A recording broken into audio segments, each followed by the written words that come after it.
welcome to Made to Last. Thank you so much. My name is Brian Mark Stephanie. Conversations about marriage, parenting, family relationships. So today's topic is social media. Like, what are some do's and don'ts to try to manage? So can I like or comment on a woman's page? So can you do that? Like, how you manage to do that? What you think?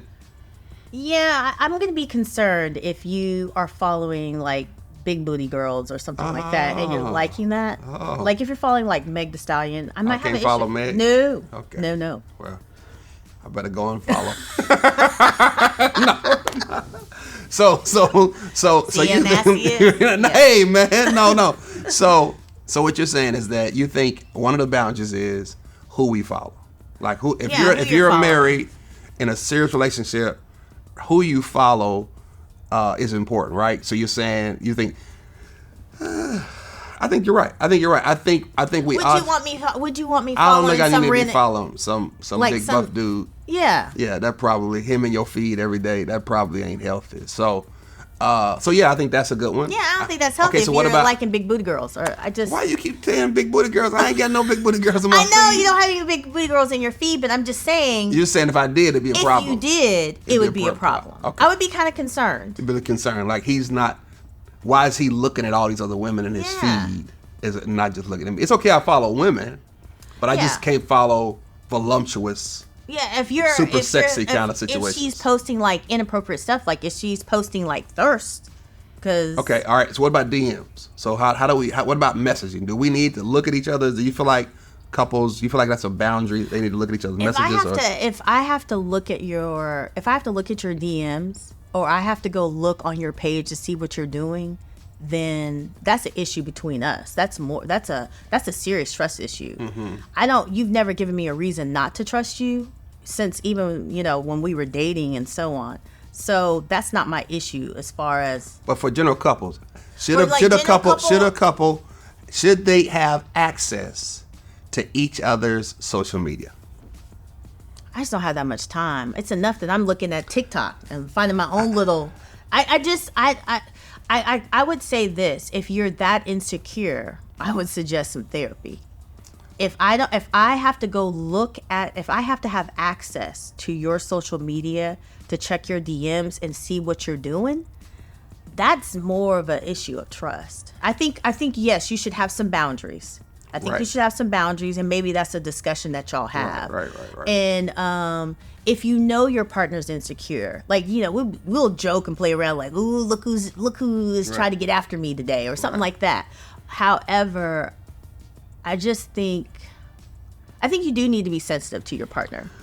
I think a couple needs to have a conversation, right, about what our boundaries are around social media, right? I think we need to have that conversation because I think you're exactly right, just so we have it out on the table. Right. So no surprise. As we get serious, as we get married, I know a guy when he got married, he said, "Pastor, here's my new phone number." Because he got a new phone. He just needed a fresh start. I said, man, I am so proud of you getting a new phone and a fresh start, right? So I do think that you've got to have, I think it's healthy to say, okay, DMs, I'm not, I feel very uncomfortable with women or men sliding in the DMs. So I just think y'all got to have some of those conversations so that you feel a level of trust, right? Because I think if it's okay for me to get a whole bunch of messages, to text a variety of people, right, and keep all those friendships, I think that can be an open door to a relationship. I think it can be an open door to something. That's the thing with social media. Social media is great, but the only problem with it is that it either opens the door to a lot of new relationships or it keeps a lot of old relationships alive. And so you've got to be able to manage through, like, okay, if I'm committed to this one, I can't keep managing all these old relationships. Right. I think that's unhealthy. To build something strong. So, like, if you follow your ex, or you're following that high school relationship, or that, like, I think sometimes you need a little break just to kind of, because you're in a new season of your life, right? It doesn't mean they're still friends. It just means we can't have the same frequency and conversation because I'm committed to somebody else. So I just think another thing I would say. Here's what I would say.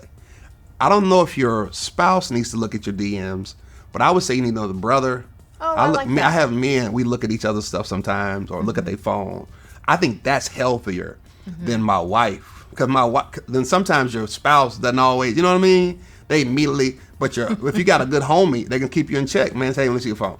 Or let me see your feed. Because sometimes the story is told in other places, right? In your searches. So, you know, social media is, social media is, at the end of the day, y'all, social media and how you manage it can either help or hurt your relationship.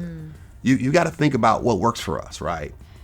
I think it's unhealthy to be liking and commenting on everybody's stuff, right? You got to figure out what works for your relationship, how to manage it, while still having your own freedom, right? But also making sure that you guard and protect your relationship. Thank y'all so much for watching Made to Last. Listen, keep the conversation going. Like, share, comment. Hey, help us to discover. Let's talk about what does social media do or don'ts? What works for your relationship? What advice you have to other couples? Come on, let's figure this out together. Thank you for watching Made to Last.